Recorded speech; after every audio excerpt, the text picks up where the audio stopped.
শিয়া এটা এমন একটি সম্প্রদায়।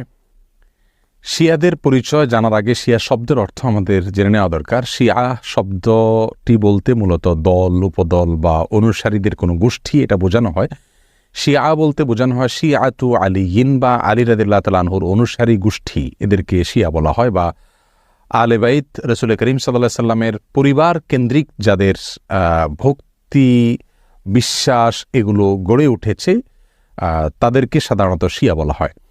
শিয়াদের উৎপত্তি এটা সাহাবায়ে কেরাম রিদওয়ানুল্লাহ তাআলা আজমাইন তাদের যুগ থেকেই বলতে পারি। এবং শিয়াদের উৎপত্তির পেছনে যে লোকটি ছিল তার নাম হলো আবদুল্লাহ ইবনে সাবা। ইহুদি ছিল, পরবর্তীতে সে মুসলিমদের বেশ ধারণ করে মুসলিমদের ক্ষতি সাধন করার জন্যই মূলত এই গ্রুপটির তারা আবিষ্কার করে। শিয়াদের সম্পর্কে আমাদের দেশের সাধারণ মুসলমানদের মধ্যে ধারণা খুবই কম। আমরা অনেকেই মনে করি মুসলিমদের মধ্যেই একটি সাধারণ দল শিয়া, অথচ শিয়াদের যে সমস্ত বিশ্বাস আছে সে বিশ্বাসগুলো ইসলামের একেবারে মৌলিক বিশ্বাসগুলোর সাথে অনেকগুলো বিশ্বাস আছে যেগুলো সাংঘর্ষিক। অনেক ভাই বোনরা মনে করেন যে শিয়াদের সাথে আহলুস সুন্নাহ ওয়াল জামাআতের, অর্থাৎ যারা কোরআন এবং সুন্নাহকে দলিল হিসাবে গ্রহণ করে সেটাকে অনুসরণ করে, তাদের সাথে শিয়াদের একটা পার্থক্য তারা মনে করেন যে শুধুমাত্র খেলাফত নিয়ে, অর্থাৎ আবু বকর রাদিয়াল্লাহু তাআলা এবং আলী রাদিয়াল্লাহু তাআলা আনহুর ভিতরে কে বেশি খেলাফতের হকদার এটা নিয়ে মত পার্থক্য। আসলে বিষয়টা তা নয়, বরং শিয়াদের বিশ্বাসগুলোকে একত্র করা কঠিন। তাদের মধ্যে অনেকগুলো দল উপদল আছে, তার ভিতরে কমন কিছু বিশ্বাস আছে বেশিরভাগ শিয়ারা লালন করে। তার ভিতরে একটি হলো তারা কালিমাতুত তাওহীদ আমরা যেটা বলি এটাকে যথেষ্ট মনে করে না। তারা মনে করে লা ইলাহা ইল্লাল্লাহ মুহাম্মাদুর রাসূলুল্লাহ এবং আলিয়ুন ওয়ালিউল্লাহ এটাও স্বীকৃতি দিতে হবে, মুখে উচ্চারণ করতে হবে, তারপর মানুষ মুসলিম হবে।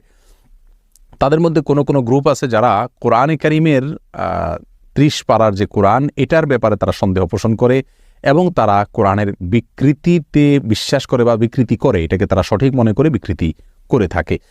তাদের মধ্যে বড় অংশ বা সবচেয়ে বেশি অংশ বলা যেতে পারে, প্রায় সবাই বলা যেতে পারে, তারা সাহাবীদেরকে সবাইকে কয়েকজন বাদে আলী রাদিয়াল্লাহু তাআলা আনহু, আব্বাস রাদিয়াল্লাহু তাআলা আনহু সহ কয়েকজন বাদে হাসান হোসেন, ফাতেমা রাদিয়াল্লাহু তাআলা আনহুম সহ আহলে বাইত যারা তারা ছাড়া বাকিদেরকে তারা কাফের মনে করে এবং সাহাবীদেরকে গালমন্দ করাটা এটাকে তারা সওয়াবের কাজ মনে করে, ইবাদত মনে করে।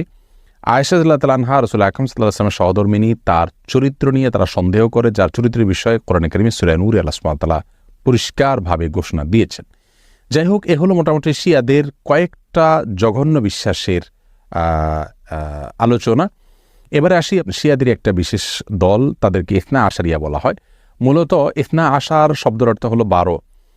ইসনা আশারিয়া গ্রুপ বলতে শিয়াদের ওই গ্রুপকে বলা হয় যারা 12 জন ইমামে বিশ্বাস করে, অর্থাৎ যারা মনে করে যে 12 জন ইমাম আল্লাহর পক্ষ থেকে নির্ধারিত, তারা রাসূল করিম সাল্লাল্লাহু আলাইহি সাল্লামের ওয়াফাতের পরে ধারা পরম্পরায় আসছেন এবং তাদের মধ্যে প্রথম ইমাম ছিলেন আলী রাদিয়াল্লাহু তাআলা আনহু এবং সর্বশেষ ইমাম ছিলেন মুহাম্মদ ইবনুল হাসান আল আসকারী।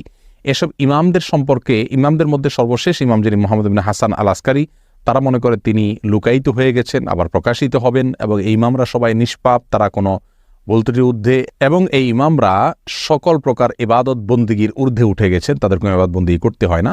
এই বিশ্বাসগুলো লালন করে থাকে ইসনা আশারিয়া গ্রুপ। শিয়াদের ব্যাপারে আমাদের ধারণা কি হবে, তাদেরকে আমরা কাফের বলবো কিনা? উত্তর হলো, শিয়াদের মধ্যে যারা আয়েশা রাদিয়াল্লাহু তাআলা আনহার চরিত্র নিয়ে সন্দেহ করে, কোরআনের ব্যাপারে যাদের সন্দেহ রয়েছে এবং বিকৃতি সাধন করে থাকে, এবং কেউ কেউ আছে রাসূল করিম সাল্লাল্লাহু আলাইহি সাল্লামের রিসালাত নিয়েও সন্দেহ করে। তারা বলে যে জিবরিল ভুলে রাসূল করিম সাল্লাল্লাহু আলাইহি সাল্লামের কাছে রিসালাত নিয়ে আসছিল মূলত আলী রাদিয়াল্লাহু তাআলার কাছে। এরকম আর অনেকগুলো বিশ্বাস লালন করে।